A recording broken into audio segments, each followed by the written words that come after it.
तो the well के पिछले एपिसोड में हमने देखा कि जे युग जो कि एक अंडरकवर ऑफिसर है और वो मर गया था, पर उसे एक साल बाद एक शिप में जिंदा पाया जाता है जो कि इलीगल इमिग्रेंट्स की शिप थी। पर जब इसको इंटेरोगेशन रूम में ले जाकर इससे पूछताछ करी जाती है तो ये बात सामने आती है कि इसके दिमाग के साथ छेड़छाड़ करके इसकी एक साल तक की सारी मेमोरीज इरेज कर दी गई हैं। साथ ही जी युग को जब ये बात पता चलती है कि इसके दोनों साथी मारे जा चुके हैं तो ये काफी ज्यादा उदास होता है और अब ये डिसाइड करता है कि ये कुछ भी करके उनके कातिलों का पता करेगा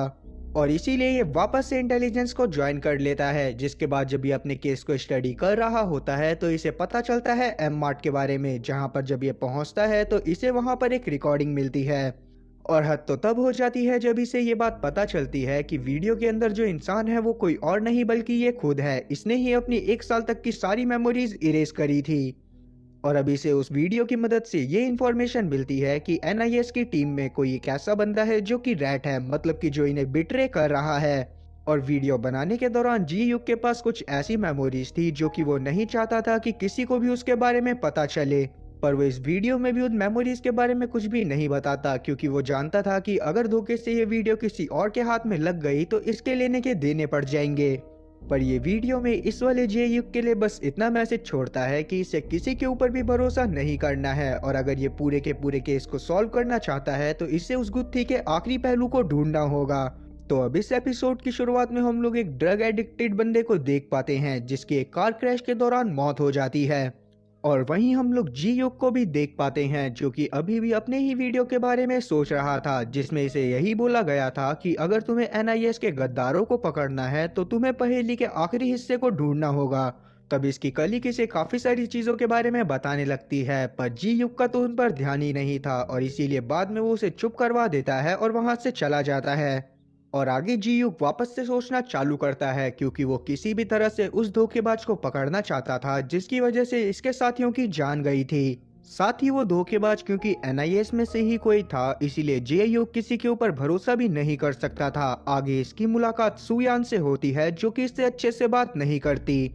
और अब ये इसे उस वार्निंग के बारे में याद दिलाती है जो कि कभी ना कभी इसने जे युग को दी होगी, पर अभी हमें नहीं बताया जाता कि आखिरकार वो वार्निंग क्या थी। जिसके बाद सुयान थोड़ा सा अकड़ती हुई यहाँ से डायरेक्टर के पास चली जाती है जो कि इसके प्रमोशन की बात करते हैं और जे युग के बारे में इससे बात करने लगते हैं। और अब डायरेक्टर इससे जे युग के बारे में इसीलिए बात कर रहे थे क्योंकि ये और जे युग इंटेलिजेंस ज्वाइन करने से पहले नॉर्मल पोस्ट पर एक दूसरे के साथ ही काम करा करते थे।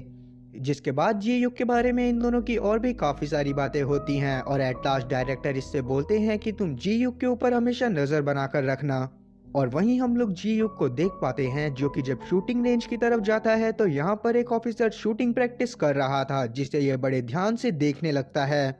जी युग सबके ऊपर ही कड़ी से कड़ी नजर बनाकर रखे हुए था ताकि ये जल्दी से जल्दी ट्रेटर को फाइंड आउट कर सके।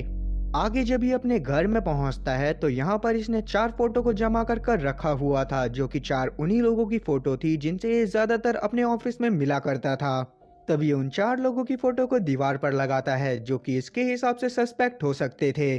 अब ये 4 लोग थे डोंग, सियोयिन, जिनसुक और पालो। और वहीं दूसरी तरफ हम लोग एक गैंग को देखते हैं जो कि अपने वाइस प्रेसिडेंट के साथ मजे कर रही थी, और इनके बारे में जब पालो को पता चलता है तो वो तुरंत ही उनके पास जाता है क्योंकि ये काफी समय से उनके पीछे था। और कहीं ना कहीं इस गैंग के पीछे जाने का पालो का मकसद ये भी था क्योंकि जी युग जब 1 साल पहले गायब हुआ था तो वो इसी गैंग के बारे में इन्वेस्टिगेशन कर रहा था। तब ये उन गैंग के बारे में और ज्यादा पता करने की कोशिश करता है, और दूसरी तरफ हम लोग वापस से जी युग को देख पाते हैं जो कि कुछ फाइल को स्टडी करने की कोशिश कर रहा था जो कि एक एनआईएस एजेंट डोंग से रिलेटेड थी जिसकी काफी समय पहले ही मौत हो गई थी। अब यहाँ से हम 2 साल पहले का एक सीन देख पाते हैं जब जी युग डोंग से मिला था जो कि उस समय चाइना के ही हवाईयन गैंग को पकड़ने के पीछे लगा हुआ था। साथ ही डोंग जी युग को भी वार्न करता है कि वो उन लोगों के पीछे ना जाए क्योंकि कहीं ना कहीं वो लोग बहुत ज्यादा खतरनाक हैं। पर उस समय पर डोंग को ही उस गैंग का केस मिला हुआ था, पर जब वो वहां पर अपने 2 साथियों के साथ जाता है तो उसके कुछ समय बाद खबर आती है कि इन तीनों को ही उन गैंग वालों ने मार दिया है। और इन्हीं 3 एनआईएस एजेंट की मौत के बारे में पता करने के लिए जी युग और साथ ही उसकी टीम को भेजा गया था, जिसके बाद उसके तो 2 साथी मारे गए, लेकिन जी युग अभी जिंदा बच गया और इसीलिए वो डिसाइड करता है कि वो इस गैंग वालों का पर्दाफाश कर कर ही रहेगा।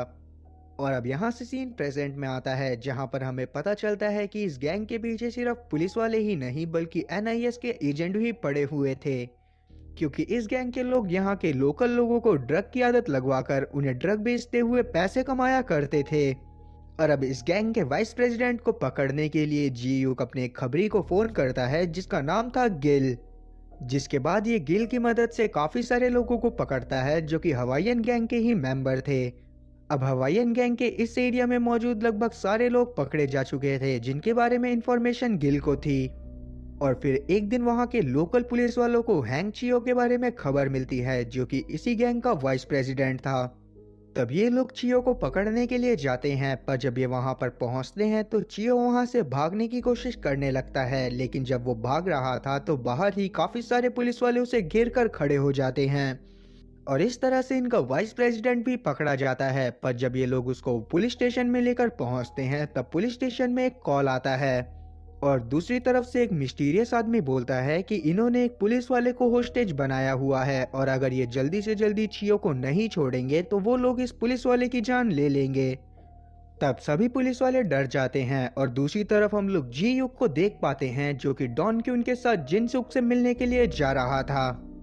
फिर जब ये लोग लिफ्ट में होते हैं तो यहाँ पर डॉन क्यून इसे मना करता है कि जिनसुक इसे कोई भी ऑर्डर दे उसको फॉलो नहीं करना। तब इस पर जी-यूक भी हाँ में सर हिलाता है और इसके बाद हम लोग जिनसुक के रूम में एक मीटिंग होते हुए देख पाते हैं जहाँ पर ये लोग चियो के बारे में ही बात कर रहे थे। और अब जब चियो की फोटो दिखाई जाती है तो यहाँ पर जी-यूक बताता है कि ये इसके बारे में बहुत अच्छे से जानता है जो कि हवाईयन गैंग का वाइस प्रेसिडेंट है, क्योंकि ये पहले इसके ही केस के बारे में इन्वेस्टिगेट कर रहा था। और यहीं पर अब पालो भी बताता है कि अभी अभी खबर आई है कि हवाईयन गैंग ने पुलिस वाले की जान ले ली है, क्योंकि इन लोगों ने चियो को पकड़ लिया था और उनके कहने पर भी इन्होंने चियो को नहीं छोड़ा। तब जी-यूक को काफी ज्यादा गुस्सा आती है और वो बोलता है कि ग्वांगचेल को इंटेरोगेट करना चाहिए ताकि ये जल्दी से जल्दी केस को सॉल्व कर सकें और हवाईयन गैंग को जल्दी से जल्दी सलाखों के पीछे डाल सकें। सभी लोग यहाँ पर सोचने लगते हैं कि आखिरकार ये मौका किसको दिया जाए। तब जी-यूक बोलता है कि मैं खुद ही उसको इंटेरोगेट करना चाहता हूँ, क्योंकि मैं पहले भी उसके बारे में इन्वेस्टिगेट कर रहा था और मेरे साथ काफी सारे हादसे हो चुके और इसीलिए ये यहाँ पर अपने सभी सुपीरियर की इजाजत लेता है ताकि ये ग्वांगचेल को इंटेरोगेट कर पाए। पहले तो कोई भी इस चीज के लिए नहीं मान रहा था, पर बाद में जिनसुक के कहने पर सभी लोग मान जाते हैं कि जी-यूक ही उसको इंटेरोगेट करेगा। जिसके बाद जी-यूक तुरंत ही साउथ मूवीज की हीरो की तरह उसके रूम में जाता है और उसको सस्ता प्रसाद देना चालू करता है, जिसके बाद ये इसको बहुत बुरी तरह से मारने के बाद इससे पूछताछ करना चालू करता है। पर चैल बहुत ज्यादा ढीठ था, इसीलिए वो इसको अभी भी कुछ भी नहीं बता रहा था। तब जी-यूक गुस्से में आता हुआ इसकी शर्ट को फाड़ देता है और तब जाकर हम लोग देख पाते हैं कि ये तो गजनी की तरह अपनी बॉडी पर टैटू बना के रखता है। हालांकि इसे भूलने की बीमारी नहीं थी, पर यह अपने बचपन के घाव को भूलना नहीं चाहता था और इसीलिए अपने हर इंसिडेंट से रिलेटेड इसने अपनी बॉडी पर एक टैटू बनवा कर रखा हुआ था। उन सभी टैटूज में से एक टैटू ऐसा था जिससे ये पता चलता था कि ये पहली बार जेल कैसे गया था और दूसरा टैटू ऐसा था जिससे ये पता चलता था कि इसने अपने फादर को कैसे मारा था, जो कि बचपन में से सेक्सुअली अब्यूज करा करते थे। अब जी-यूक भी इसके टैटूज को बड़े ध्यान से देखने लगता है, जिसके ऊपर तुरंत ही ग्वांगचेल मौका पाकर अटैक कर देता है। जी-यूक इससे लड़ाई करते हुए इसे किसी तरह से काबू करता है और इसे शांत करवाता है और अब इसको काबू करने के बाद ये थोड़ी देर के लिए बाहर चला जाता है और थोड़ी ही देर में हम लोग ये भी देख पाते हैं कि पुलिस स्टेशन में चैल के चेलों की तरफ से एक पार्सल आता है। उस पार्सल में उसी पुलिस ऑफिसर का कटा हुआ हाथ था जिसको अभी चैल के साथियों ने मार दिया था और अब इस हाथ को देखने के बाद जी-यूक को काफी ज्यादा गुस्सा आता है और ये गुस्से में ही वापस से चैल को जाकर बहुत बुरी तरह से लतेड़ता है और अब उसको बहुत बुरी तरह से मारने के बाद जी-यूक जब बाहर आता है तो ये उस पार्सल वाले से बात करने लगता है जो कि उस पार्सल को लेकर आया था। तब ये डिलीवरी बॉय जी-यूक को बस इतना बोलता है कि ये बस पार्सल डिलीवर करने ही आया था, इसके अलावा ये इनके बारे में कुछ भी नहीं जानता। जी-यूक इसको डराने की कोशिश भी करता है लेकिन इस सब का कोई फायदा नहीं होता और अब क्योंकि रात भी बहुत ज्यादा हो गई थी इसलिए जी-यूक भी अपने घर की तरफ जाने लगता है, जहां रास्ते में इसको इसकी कलीग का कॉल आता है जो कि इसे बताती है कि इन्होंने चैल के फोन को रिस्टोर कर लिया है, जिसमें इसे इसके 12 बजे एयरपोर्ट पर होने के सबूत मिले हैं। तब जी युग इससे और ज़्यादा इन्फॉर्मेशन फाइंड आउट करने को बोलता है। वहीं हम लोग पुलिस स्टेशन में देखते हैं कि यहाँ पर काफ़ी सारे लोग आ जाते हैं जो कि ये क्लेम कर रहे थे कि वो लोग चाइना के रहने वाले हैं और यहाँ पर इलीगल इमिग्रेंट बनकर रह रहे हैं। और अब इतने सारे लोगों की भीड़ को देखकर सारे के सारे पुलिस वाले अपने काम को छोड़कर इन सभी लोगों की बातों को सुनने में लग जाते हैं। पर अचानक से ही ये सभी लोग इनके ऊपर हमला कर देते हैं, क्योंकि असल में ये लोग हवाईयन गैंग के लोग थे जो कि यहाँ पर चैल को छुड़वाने के लिए ही आए हुए थे। यहाँ पर ये सभी लोग पुलिस वालों को बहुत बुरी तरह से मारते हैं और दूसरी तरफ हम लोग जी युग को देख पाते हैं जिसे अचानक से कुछ याद आता है और वो अपनी गाड़ी को पुलिस स्टेशन की तरफ मोड़ देता है। और पुलिस स्टेशन में अब सभी हवाईयन गैंग के लोगों ने यहाँ पर आतंक मचा दिया था, जिसके बाद ये तुरंत ही चैल को बाहर निकाल कर लाते हैं और यहाँ पर वो बंदा जो कि पार्सल डिलीवर लेकर आया था वो इसके सामने आ जाता है। और तब जाकर हम लोग जान पाते हैं कि जिसे अब तक हम लोग डिलीवरी बॉय समझ रहे थे वो असल में इस गैंग का लीडर है, जो कि चैल को यहाँ पर जान से मारने के लिए आया था, क्योंकि इसे लग रहा था कि चैल ने इसकी गैंग के बारे में पुलिस वालों को जरूर ही कोई जानकारी दी होगी। तब मसूल यहाँ पर अपना एक नाइफ निकालता है और उसके बाद ये चैल के पेट में 2 बार स्टैब कर कर इसे जान से मार देता है। अब इसको मारने के बाद जब ये लोग यहाँ से जा रहे थे, इतने में ही जे युग यहाँ पर पहुंच जाता है, जो कि मसूल को एक महंगी गाड़ी में बैठते हुए देख लेता है। तब इसको मसूल के ऊपर शक होता है और ये तुरंत ही अपनी गाड़ी की मदद से उसका पीछा करने लगता है, पर काफी कोशिश के बावजूद भी ये मसूल की गाड़ी को नहीं रोक पाता और साथ ही खुद ही घायल होकर बैठ जाता है। अब मसूल और साथ ही उसके सारे के सारे साथी इसके हाथ से निकल चुके थे, इसीलिए इसे ना चाहते हुए भी वापस से पुलिस स्टेशन में आना पड़ता है, जहां पर ये देखता है कि पुलिस वालों का बुरा हाल हो रखा है।